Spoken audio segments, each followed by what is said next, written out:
अस्सलाम वालेकुम, welcome to my channel. आज के इस वीडियो में मैं आपको करवाऊंगी Gaussian quadrature method for n is equals to 3। Previous video में मैंने आपको करवाया था Gaussian quadrature method for n is equal to 2 के लिए, और आज की वीडियो में हम डिस्कस करेंगे n इज इक्वल टू 3 को। सबसे पहले हमारे पास यहाँ पे क्वेश्चन है, लिमिट इसकी क्या है 0 से π/4 x का स्क्वायर sin x dx, ये हमारे पास सारा फंक्शन है। अगर आप लोगों ने n इज इक्वल्स टू 2 वाली वीडियो और इंट्रोडक्शन वाली वीडियो नहीं देखी तो पहले उससे देखें और फिर इसे देखें, फिर आपको ज़्यादा अच्छे से समझ आएगी। अच्छा जी, आपको मैंने अपनी पिछली वीडियो में भी बताया था कि जो इसकी लिमिट्स होती हैं गॉसियन क्वाड्रेचर में वो -1 to 1 ही जाती हैं, तो हम लोगों ने सबसे पहले -1 to 1 लिमिट चेंज करनी है। अगर तो आपके क्वेश्चन में -1 to 1 लिमिट पहले से ही है तो फिर आपको कोई प्रॉब्लम नहीं होगी, फिर आपने जस्ट इसको सॉल्व करना है। लेकिन लिमिट चेंज करने के लिए आपके पास इधर एक प्रोसीजर होगा। अब यहाँ पे क्या है, by changing the limit 0 π/4 to -1 to 1 by transforming, हम लोगों ने यहाँ पे क्या करनी है, लिमिट चेंज करनी है। 0 से π/4 को चेंज करना है -1 to 1 बाय ट्रांसफॉर्मेशन मेथड से। अब यहाँ पे जो इसका फॉर्मूला है वो है x is equals to b - a/2 u plus b plus a/2। अब यहाँ पे a क्या है और b क्या है, आपको पता है इंटीग्रेशन में जो नीचे वाली वैल्यू होती है वो a होती है और जो ऊपर वाली वैल्यू होती है वो b होती है। तो यहाँ पे b - a is equals to 0 है और b क्या है π/4। b - a मतलब π/4 - 0 divided by 2u plus b plus a मतलब π/4 प्लस 0 डिवाइडेड बाई 2। इसको जब हम सोल्व करेंगे तो यहाँ पे आ जाएगा π/8, π/4 - 0 π/4 रहेगा। यहाँ पे भी π/4 में प्लस 0 करेंगे तब भी वो π/4 ही रहेगा। तो यहाँ पे π/4 को डिवाइड है 2, तो ये क्या हो जाएगा π/8 u प्लस π/8। अब हमारे पास ये x आ गया। अब हम सारे क्वेश्चन को किस में लेके जा रहे हैं, u में। जब हम अपने सारे क्वेश्चन को u में लेके जा रहे हैं तो जब अब हमारे पास dx है तो dx की जगह पे भी हमारे पास कुछ du वाला आना चाहिए।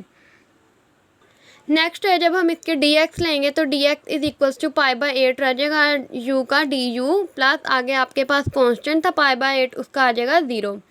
नाउ अब हमारे पास गिवन क्वेश्चन क्या बन जाएगा, i। इसको मैंने लेट कर लिया है कि ये हमारे पास i है गिवन क्वेश्चन। अब लिमिट क्या हो जाएगी -1 to 1। आपको पता है कि जो लोअर लिमिट होती है वो छोटी होती है, अपर लिमिट जो होती है वो बड़ी होती है, इसलिए -1 नीचे आएगा और 1 ऊपर लिखा जाएगा। अब हम अपने गिवन क्वेश्चन को देखते हैं ज़रा। गिवन हमारे पास क्या था, यहाँ पे x का स्क्वायर और sin x। अब हम क्वेश्चन को किस में लेके जा रहे हैं, u में।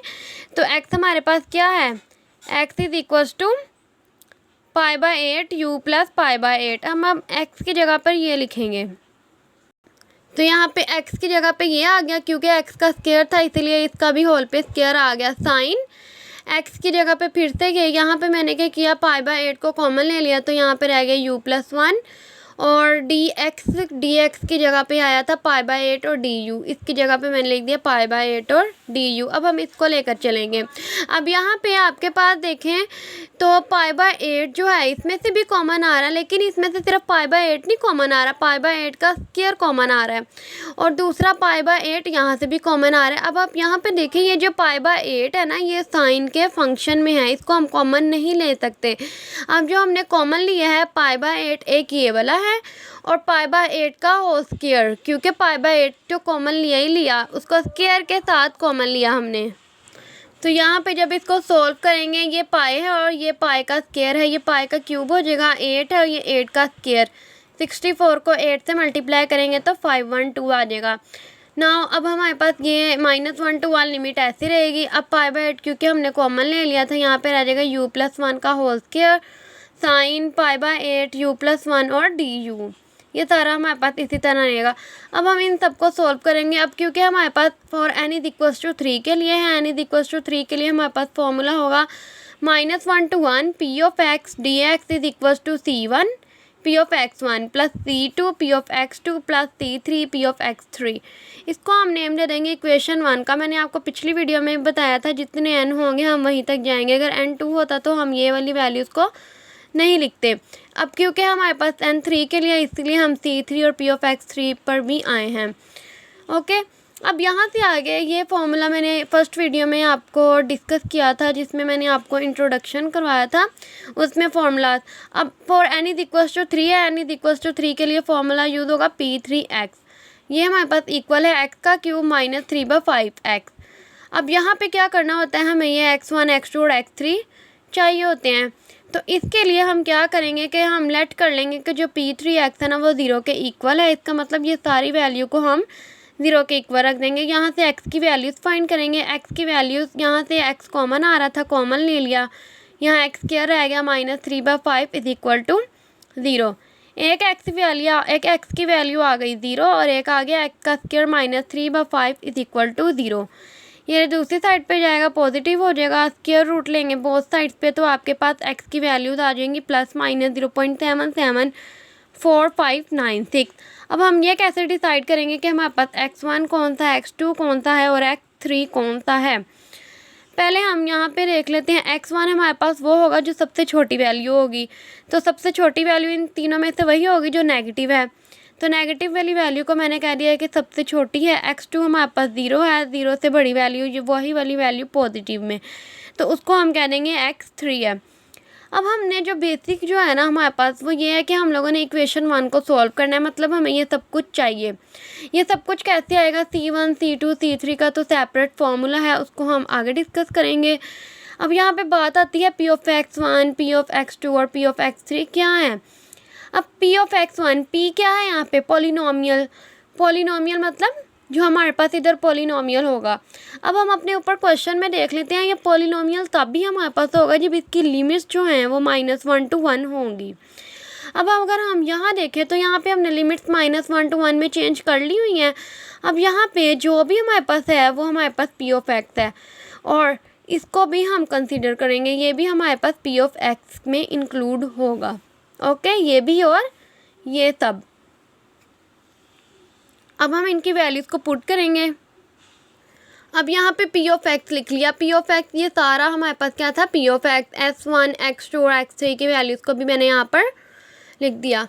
अब यहाँ पे पहले हम P(x1) देखेंगे। x1 का मतलब है कि यहाँ पे x1 की वैल्यूज़ पुट होंगी। वैसे तो यहाँ पे आप देख सकते हैं x नहीं है, x की जगह पे अब क्या है, यहाँ पे u है, तो हम u की जगह पे ये वैल्यूज़ को पुट कर देंगे। मतलब जहाँ पे u है वहाँ पे हम ये पुट कर देंगे -0.774596 + 1 का होल स्क्वायर sin π/8, और इसकी जगह पे भी हम यहाँ पर यही पुट कर देंगे। जब इन सब के सिंप्लीफिकेशन करेंगे तो हमारे पास P(x1) आ जाएगा 0.00026540। फिर इसी तरह P(x2) मतलब जहाँ पे u है उसकी जगह पे आ जाएगा 0। सिंप्लीफिकेशन करने के बाद P(x2) आ जाएगा 0.0231749। फिर P(x3) के लिए हम वही वैल्यू पुट करेंगे लेकिन पॉजिटिव में, तो जहाँ पे u है वहाँ पे पुट कर देंगे 0.774596 + 1 का होल स्क्वायर। बाकी सारी वैल्यू ऐसे ही मैंने आपको पहले भी बताया था, ये भी P(x) में इंक्लूड है। तो जब हम इन सब की सिंप्लीफिकेशन करेंगे तो आपके पास आ जाएगा 0.1295143। अब P(x1) भी हो गया, P(x2) और P(x3) हो गया। अब हम डिस्कस करते हैं C1 C2 और C3 कि हमारे पास C1 और C2 C3 यहाँ पे क्या हैं। For n is equals to 3 के लिए है तो इनका फॉर्मूला क्या होगा, C1 का फॉर्मूला क्या होगा, इज इक्वल्स टू इंटीग्रेशन आएगा, लिमिट्स इनकी -1 to 1 ही जाएगी।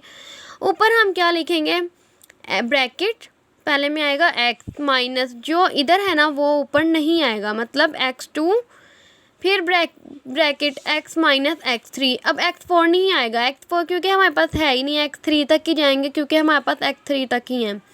डिवाइड, अब डिवाइड में ये वाली वैल्यूज़ वैसे ही रहेंगी। अब ऊपर जो यहाँ पे x था ना, नीचे वहाँ पे x नहीं आएगा, x1 आ जाएगा, मतलब जो यहाँ पे होगा वो यहाँ पे आ जाएगा और dx आ जाएगा। अब यहाँ पे जो x है ना वो तो अननोन है, हम x के रिस्पेक्टिव यहाँ पे इंटीग्रेशन करेंगे। अब x2 इसमें क्या है, x2 वही जो पहले हम लोगों ने फाइंड किया था, यहाँ पे x1 x2 और x3 लिखे हुए हैं। अब यहाँ पे x1 x2 x3 की जगह पे वो वाली वैल्यूज़ पुट करेंगे। इनको जब सिंप्लीफिकेशन करेंगे तो यहाँ पे इसकी वैल्यू आ जाएगी 0.5555। ओके, यहाँ पे इनकी सिंप्लीफिकेशन अब आपको ऑब्वियसली आती होगी क्योंकि आप पहले इंटीग्रेशन कर चुके हुए हैं। तो यहाँ पे x² इसको जब मल्टीप्लाई करवाएंगे ये आपके पास नीचे आपके पास वैल्यू आ जाएगी। जब इसको इंटीग्रेशन करेंगे एक्स के रिस्पेक्टिव और लिमिट्स पुट करेंगे तो आपके पास फाइनल आंसर आ जाएगा 0.5555।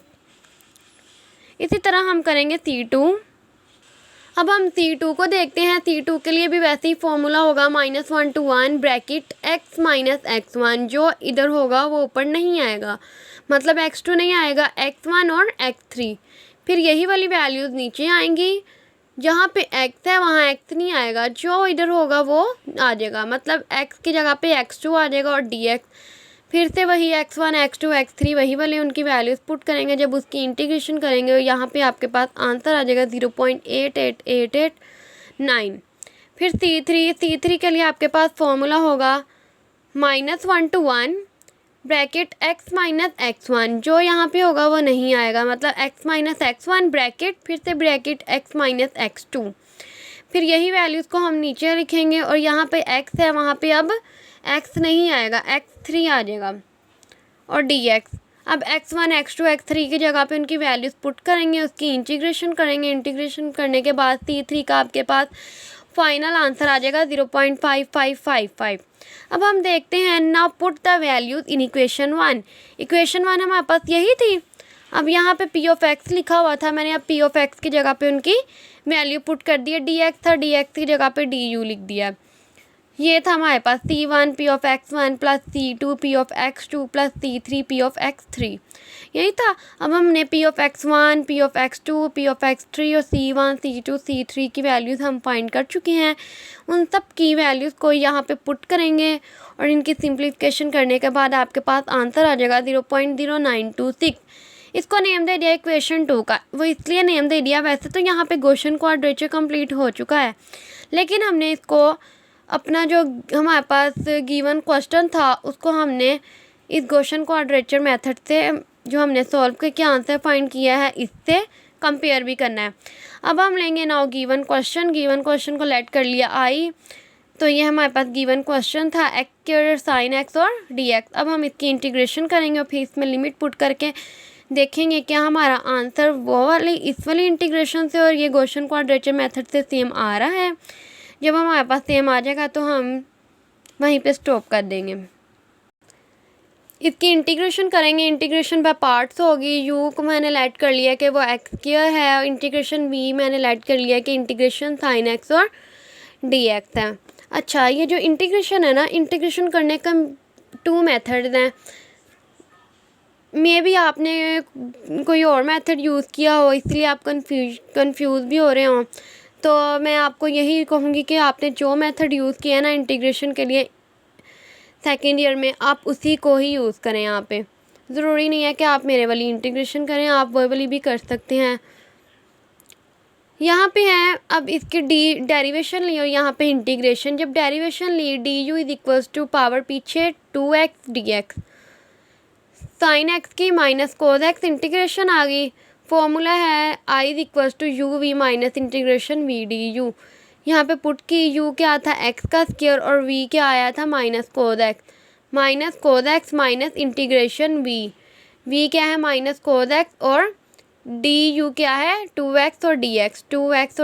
यहाँ पे 2 क्या था कांस्टेंट था, उसको बाहर ले लिया, माइनस माइनस प्लस हो गया x कोस x और dx। इसको नेम दे दिया इक्वेशन 3 का।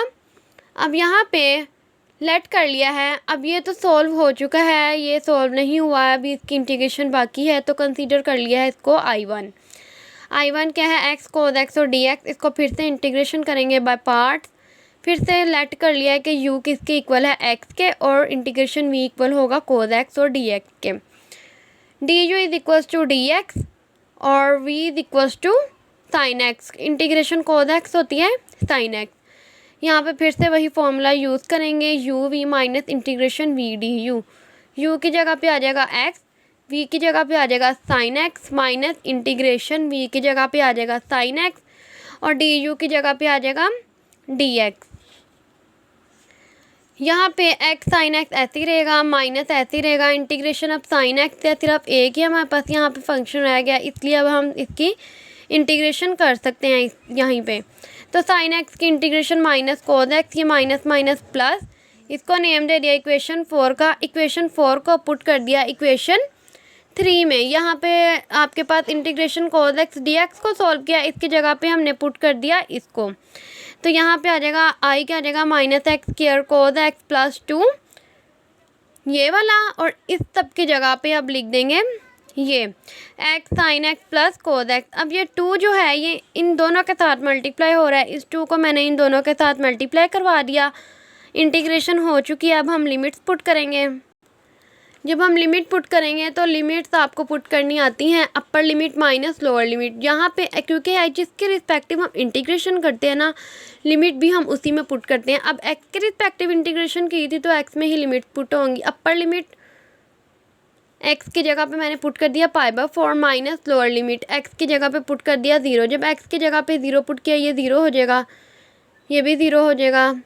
cos 0 1 होता है, तो यहाँ पे आ जाएगा 2। ओके अब यहाँ पे जब इस सबकी सिंप्लीफिकेशन करेंगे तो आपके पास क्या आ जाएगा 0.08875। इसको नेम दे दिया इक्वेशन 5 का। अब हमारे पास क्या था, गॉसियन क्वाड्रेचर मेथड के आंसर को और एक्चुअल आंसर को हम लोगों ने कंपेयर करना है।